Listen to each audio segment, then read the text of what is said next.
Hello, welcome to Kunal পাত্র blogs. কেমন আছো সবাই? আশা করছি সবাই ভালো আছো। আজকে আমার শরীরটা অতটা ভালো নেই, তাই স্নান সেরে এখন আসলাম। সেই শুয়ে বসেই কাটিয়েছি এতক্ষণ সময় ধরে। তোমাদের কাছে ছোট্ট 1 মিনিটের একটা গল্প করতে আসলাম। অনেকদিন আগেই ভেবেছিলাম এই গল্পটা করব। তোমরা অনেকেই আছো আমার বাড়ি কোথায়, অনেক কিছু প্রশ্ন জিজ্ঞেস করো, তাই আমি ভাবলাম একটা ছোট্ট কিউএনএ এপিসোড আমি করব। অনেকদিন আগেই ভেবেছিলাম যখন আমার 1000 ফ্যামিলি কমপ্লিট হয়েছিল, কিন্তু সেটা করা হয়নি। তো প্লিজ তোমরা যা যা কোশ্চেন আছে আমাকে করতে পারো, আমি তোমাদের সবাইকে এক এক করে উত্তর দেবো, একটা কিউএনএ ভিডিও বানাবো।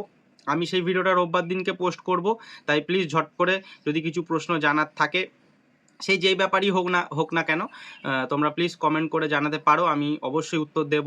অনেকের একটা কমন প্রশ্ন থাকে যে আমার বাড়ি কোথায়, আমি কোন জায়গায় থাকি, কারণ অনেকেই দেখে যে আমি গঙ্গাতে মাছ ধরতে যাই বা গঙ্গায় স্নান করতে যাই বা গঙ্গার ধারে গাছ লাগাই। তো সেই একটা কিউরিওসিটি থাকে, আমি অনেককে কমেন্ট করি, কিন্তু ভিডিও করলে কি সবাই তাহলে তোমরা জানতে পারবে বেসিক ইনফরমেশানগুলো, বা আমি বেসিক ইনফরমেশান তার সাথে আমি কিছু দিয়েও দেবো। কিন্তু তোমাদের কি কি কোশ্চেন আছে অবশ্যই করো, আমি অবশ্যই উত্তর দেওয়ার চেষ্টা করব। আর আমার ব্লগ কেমন লাগছে সেটা অবশ্যই জানিও। তো রোববার দিনকে সেটা তোমরা জানতে পারবে। আমি স্নান করে গঙ্গাঘাটে এসছি আমার গাছগুলোকে একটু দেখার জন্য, কিন্তু দূর থেকে দেখলাম দেয়ালের গায়ে অনেক অশ্বত্থ গাছ হয়ে রয়েছে। একটা আইডিয়া মাথায় চলে আসলো যে এখান থেকেই ডাল নিয়ে গিয়ে আমি বনসাই করতে পারবো, ভালো গাছ কেটে ছেটে করার দরকার নেই।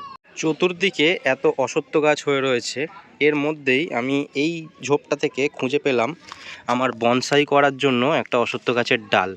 এই যে ডালটা দেখতে পাচ্ছ, আমি একটুখানি করি দেখো, ঠিক 3 দিক দিয়ে 3টে ডাল বেরিয়েছে, আর এইদিকে শেকড়ও রয়েছে। আমি যদি এখান থেকে এটা পুরোটাই যেখান থেকে ভেঙে নিই, দারুণ স্কেপটা হবে। আর অনেক রয়েছে, কিন্তু এই স্কেপটা বেশ সুন্দর হবে। এই অশ্বত্থ গাছটা অনেকটাই বড়, কিন্তু এটা তুলতে গিয়ে এই দিকটা অনেকটা ছালটা ছাড়িয়ে গেল। দেখছি এখান থেকে কেটে দেবো খুনি, তাহলে এই সুবিধা হবে। আর এই বট গাছটাও পেলাম।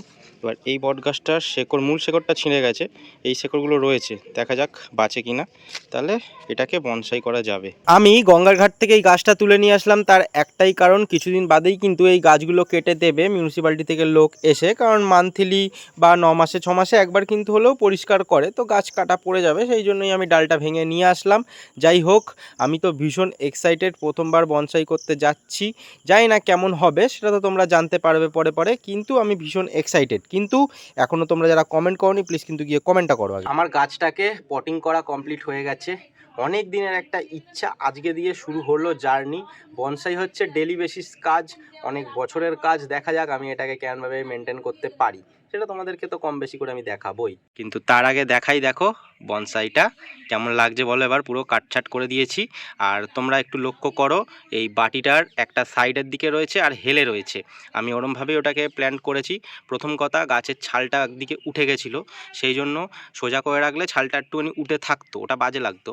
আর সেই জন্য একটা বুদ্ধি করলাম যে একটু যদি আমি হেলিয়ে দিই গাছটাকে, এবার দেখবে ঝড়ে কোনো সময় গাছ হেলে যায়, ওই হেলা গাছগুলো একটুখানি ঝুঁকে টাইপের যায়, ওই ডিজাইনটা খুব ভালো লাগে। আমি একটা লম্বা পটে যদি এটাকে পরে বসাই, জাস্ট একটু হেলে মতন রয়েছে এরকম টাইপের স্কেপ দেবো, তাহলে কেমন সুন্দর লাগবে বলো। এখন এটাতে জল দিইনি, জল দিয়ে এরকমভাবে রেখে দেবো। আশা করি 1 সপ্তাহ 15 দিন বাদে পাতা গজাতে শুরু করবে। আর এই বাটিটাতে বসানোর কারণ, এখন টব নেই আমার কাছে, আর আপাতত এখন শেকড় বেরোক, পাতা গজাক। বনসাই এমনিই ছোটো জায়গাতে থাকে, তাও পাতা এতে গজাক, তারপরে বড় জায়গাতে পটিং করা যাবে। মানে বড় বলতে সুন্দর একটা পটে, আর একটু লম্বা টাইপের পটে আমি পটিং করব। আর বট গাছটাকে দেখো, যেহেতু বললাম টব নেই, এখন আপাতত এখানে বসিয়ে রেখেছি, কারণ এটা শেকড় ছিঁড়ে গেছে, এই গাছটাকে লেগে যাক। আর এই জায়গাটা ততটা রোদ্দুরও পড়ে না, একদম এই যে এই গাছগুলো রয়েছে, সুপুরি গাছ রয়েছে, তো এইখানে একদম রোদ্দুর পড়ে না। তো এইখানে একটু ধরে যাক, তারপরে দূর থেকে আমি তুলে এটাকেও আমি একটা পট কিনে নিয়ে এসে বসাবো। আর একটা সবারই কমন ব্যাপার আছে, যেটা আমি বললে তোমরা রিলেট করতে পারবে, এখন জায়গার অভাবে গাছ লাগানো হয় না। তো একটা দুটো করে যদি বনসাই তোমরা করতে পারো বাড়িতে, বেশ সুন্দর একটা লাগবে। ধরো ব্যালকনির মধ্যেও রাখতে পারো, যেখানে গ্রিল দেওয়া আছে ওখানে একটা ছোটো পটের মধ্যে হ্যাঙ্গিং করে ক্লাম দিয়ে আটকে রাখতে পারো। তোমরা চায়না বটের করতে পারো, এমনি বটের পাতা বড় হয়, চায়না বটের পাতা ছোট ছোট এটা হয়। আর অশ্বত্থ গাছের করতে পারো, নিম গাছের করতে পারো, বেশ দারুণ সুন্দর লাগবে। আর প্রত্যেক দিন যারা গাছ ভালোবাসো একটু একটু করে মেনটেনও করবে, তো তো সময়টা বেশ ভালো কাটবে। আগের দিন দেখো টাইম ফুলের যে গাছটা এখানে বসিয়েছিলাম, অনেক ফুল ফুটেছিল আর সকালবেলা দারুণ লাগছিল। আমার শরীরটা ভালো না, সেই জন্যই আমি তোমাদের দেখাতে পারিনি সকালবেলা। দেখো 1 2 3 4 5 6 7 8 9 10 11 অনেক অনেক ফুল ফুটেছিল। কালকে আমি চেষ্টা করব যে ফুল ফুটবে তোমাদেরকে দেখানোর। আজকে দারুণ লাগছিল, কিন্তু একটা পিঙ্ক কালারেরই হয়ে গেছে। আমি পরে যাব, গিয়ে ইয়েলো কালার আরও যেগুলো কালার হয়, সাদা কালার, সব কালারের নিয়ে আসবো, তাহলে বেশ ভালো লাগবে। আর এক ভাই বলেছিলে যে আমার সিঁড়ির যে বাগানটা আছে ওই বাগানেতে এরকম টাইম ফুল লাগাতে। আমি তো টগর গাছে মিনি টগরগুলো লাগিয়েছি, মিনি টগরগুলো ওপরে উঠে যাবে, আর আমি ভাবছি নিচেতে যেটা থাকবে টাইম ফুলই লাগাবো। তো থ্যাংক ইউ বলার জন্য, সেই আইডিয়াটা দেওয়ার জন্য। আর টগর গাছের যে ডালগুলো বসিয়েছিলাম, এখন তো দেখো পুরো পাতা শুকিয়ে গেছে, কিন্তু কন্টিনিউ বৃষ্টি হচ্ছে বলে বাঁচোয়া ধরে যাবে সব কটা। দেখো বাবা আসতে আজকে অনেকটাই দেরি করে দিয়েছে, এখন স্নান করছে, তাই আমি আর মা খেতে বসে পড়লাম আজকে। তো মা, কি মেনু করেছো? এই তো উচ্ছে চচ্চড়ি চিংড়ি মাছ দিয়ে, আচ্ছা, ঢেঁড়স আলু ভাতে, আচ্ছা, আর ডিমের ঝোল, হুম, আর চাটনি। ডিমের অনেকদিন বাদে আবার ডিমের তরকারি খাচ্ছি, গোটা গোটা আর ডিমের উচ্ছে আলু তরকারি। চচ্চড়ি দেখিয়ে দে চিংড়ি মাছ দিয়ে, কি চিংড়ি মাছ দিয়ে, আর এই ঢেঁড়স কেন আলু ভাতে। চিংড়ি মাছের নামটা কেন বদনাম করো? ওই দু চারটা ছিল ওটা দিয়ে আর কি। আরে উচ্ছের মধ্যে চিংড়ি, এ কি যারা দেখছে তারাও ভাবছে কি রে ভাই তুমি করে খেতে বলবি সবাইকে, পাগল নাকি তারা? খেয়ে জানাতে বলবি। তাদের কি মাথায় ডিফেক্ট আছে যে তোমার মতন এসব করবে? তাদের নেই, তোর মায়ের আছে। সেই জন্যই তো। হ্যাঁ, আর এটা কি ভাতে করেছো আবার ঢেঁড়স?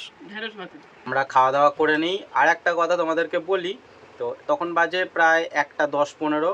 এক জেঠু এসেছিলো আমাদের বাড়িতে, আসে, তোমরা হয়তো ভিডিওতে দেখোনি, কিন্তু আসে প্রায় জেঠু। তো তখন হচ্ছে কি, আমি স্নান করছিলাম 1:15 নাগাদ, এইবার মা স্কুলে। এবার জেঠু হঠাৎই চলে এসছে, জানিও না, মানে বলিও নি মাকে বা আমাকেও ফোন করেনি। আর আমি বেরিয়ে দেখছি দরজাটা দিয়ে গেছিলাম, দরজাটা খোলা। এসে এবার শুনছি জেঠু বলছে আমি তোদের এখানে পড়ে গেছি। আমি বলছি যাব বাবা। এবার আমার তো হয়ে গেছে যে পড়ে গেছে, তাও মানে পড়ে আবার উঠে এসছে। এবার আমি তো স্নান করছিলাম, আমাকে ডাকিনি, ওই জন্য পড়ে গিয়ে আমাদের গেটের সামনে পড়ে গিয়ে আবার উঠে আবার এসছে।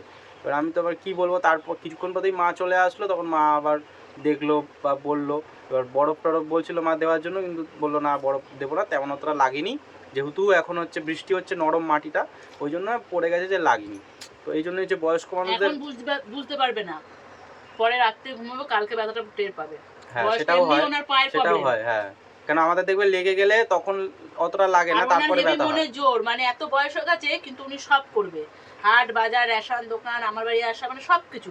অতএব উনি এই বয়সেও যে এত পড়েও ওনার মানে আমাদের বুঝতে দিচ্ছে না, যেহেতু আমাদের খারাপ লাগছে, উনি বলছে লাগেনি, তুমি কেটে যায়নি। তো এই জন্যই বয়স্ক মানুষদের একটুখানি চাপের ব্যাপার, যে বয়স্ক মানুষ যদি বাড়িতে থাকে, তোমরাও মানে ঠাকুমা, দিদা, দাদু, অনেকেই তো থাকে, বা জেঠু, জেঠিমা, তো সাবধানে চলাফেরা করতে বলো, কারণ এখন বর্ষার সময় সব জায়গায় শ্যাওলা পড়ে যাচ্ছে, পিছল হয়ে থাকছে, আর তোমরাও সবাই দেখে শুনে চলাফেরা করো। খাওয়া দাওয়ার পরে এখন আবার মা ঝুল ঝাড়ছে। এখন এটা আবার ঝুল ঝাড়ার কোনো সময় হলো? সব অন্য দিনকে ঝাড়তে হয়, যখন বেলার দিকে। আরে থাক, এখানে নোংরায় নোংরা হয়ে যাবে, ছেড়ে দাও, বাসন কুসনে নোংরা পড়বে সব। তুই সর, তাহলেই হবে। ঠিক আছে। আর বাবা এদিকে আবার কি হজমলা, দেখো বাবা এরকমভাবে হজমলা কিনে নিয়ে আসে একদিন অন্তর অন্তর, বা এটা আবার আবার কতদিন পদে পদে নিয়ে আসো এটা? ও বাবা, সব খেয়ে নাও। ওই যে হজমলা, না আমি একটাও খাই না, এই 4 প্যাকেট করে নিয়ে আসে, ওই একদিনেই নাকি খেয়ে নেয়, প্রত্যেক দিনই নাকি পাবো বাবু বাচ্চাদের মতন হজমলা খায় প্রত্যেক দিন। কেন খাও এটা? হজমলা বাচ্চারা খায়, বড়রা খায় না। হ্যাঁ, বড়রা কেমন খায় নাকি এটা? কেন খাও, কেন বলো আগে? হজমলা সবাই খেতে পারে। খাও কেন সেটা তো বলো। খেতে গা ঘিনঘিন করে, ওই জন্য খাই। এই যা কাণ্ড কারখানা করছে, তোমাদের আর দেখতে হবে না, তোমাদের আর দেখাবো না, কারণ আবার বৃষ্টিও আসতে চলেছে, গুড়ি গুড়ি পড়ছে অলরেডি, আর মেঘলা যা করে আছে, এক্ষুনি মুষলধারে বৃষ্টি আসবেও। তাই আজকের ব্লগ এখানেই শেষ করলাম, দেখা হচ্ছে নেক্সট ভিডিওতে। সবাই ভালো থেকো, সুস্থ থেকো, সাবধানে থেকো, নিজের যত্ন নিও, পরিবারের খেয়াল রেখো। ঠিক।